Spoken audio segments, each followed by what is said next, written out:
Sir actually మా ఫ్రెండ్‌కి ఈ మధ్య కాలంలో స్మెల్, టేస్ట్ అనేది ఒక్కసారి అంటే సడెన్‌గా పోయింది. తను భయపడింది కరోనా అని.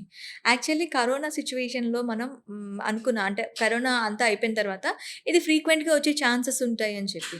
అసలు దీన్ని కరోనాగా మనం ఎంతవరకు తీసుకోవచ్చు? లేదు అసలు దీనికి కారణం ఏంటి? స్మెల్ అండ్ టేస్ట్ పోవడానికి కారణం ఏంటి? అంటే ఇప్పుడు కరోనాలో స్మెల్ పోతుందది చాలా పాపులర్ అందరికీ తెలుసు అది. కానీ కరోనా వచ్చే ముందు కూడా చాలా నేజల్ ప్రాబ్లమ్స్‌లో స్మెల్ పోతుంటాయి. అంటే most common reason any viral infection నోస్‌కి ఎనీ రైనో వైరస్ అంటాం. అంటే మామూలు జలుబు అయినప్పుడు మనకి వైరస్ ఎట్లా ఇన్ఫెక్ట్ అయితది కరోనా లాగానే, అప్పుడు స్మెల్ పోవడం ఛాన్స్ ఉంటది. ఎందుకంటే మన స్మెల్ నర్వ్స్ ఇక్కడ లోపల డైరెక్ట్‌లీ ఎన్వైర్న్‌మెంట్‌కి ఎక్స్‌పోజ్డ్ ఉంటాయి. అప్పుడే అవి స్మెల్ పార్టికల్స్ క్యాప్చర్ చేసి మనకు ఆ స్మెల్ సెన్సేషన్ ఉంటది. సో, ఆ నర్వ్స్ ఎక్స్‌పోజ్డ్ ఉంటాయి కాబట్టి నోస్‌లో ఏమైనా వైరల్ ఇన్ఫెక్షన్ అయినప్పుడు ఆ నర్వ్స్ ఆహ్, ఆహ్, కొన్ని రోజుల కోసం నమ్ అయిపోయి స్మెల్ డిటెక్షన్ కాకపోవచ్చు. అందుకే కొన్ని రోజులు స్మెల్ ఉండదు.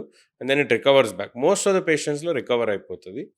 స్మెల్ లేనప్పుడు మనకి అంటే టేస్ట్ కాకుండా ఫ్లేవర్ అంటాం మనం. రుచి అంటాం. సో, స్మెల్ లేకపోవడంతో ఈవెన్ ఫ్లేవర్ గూడా రాదు మనకి.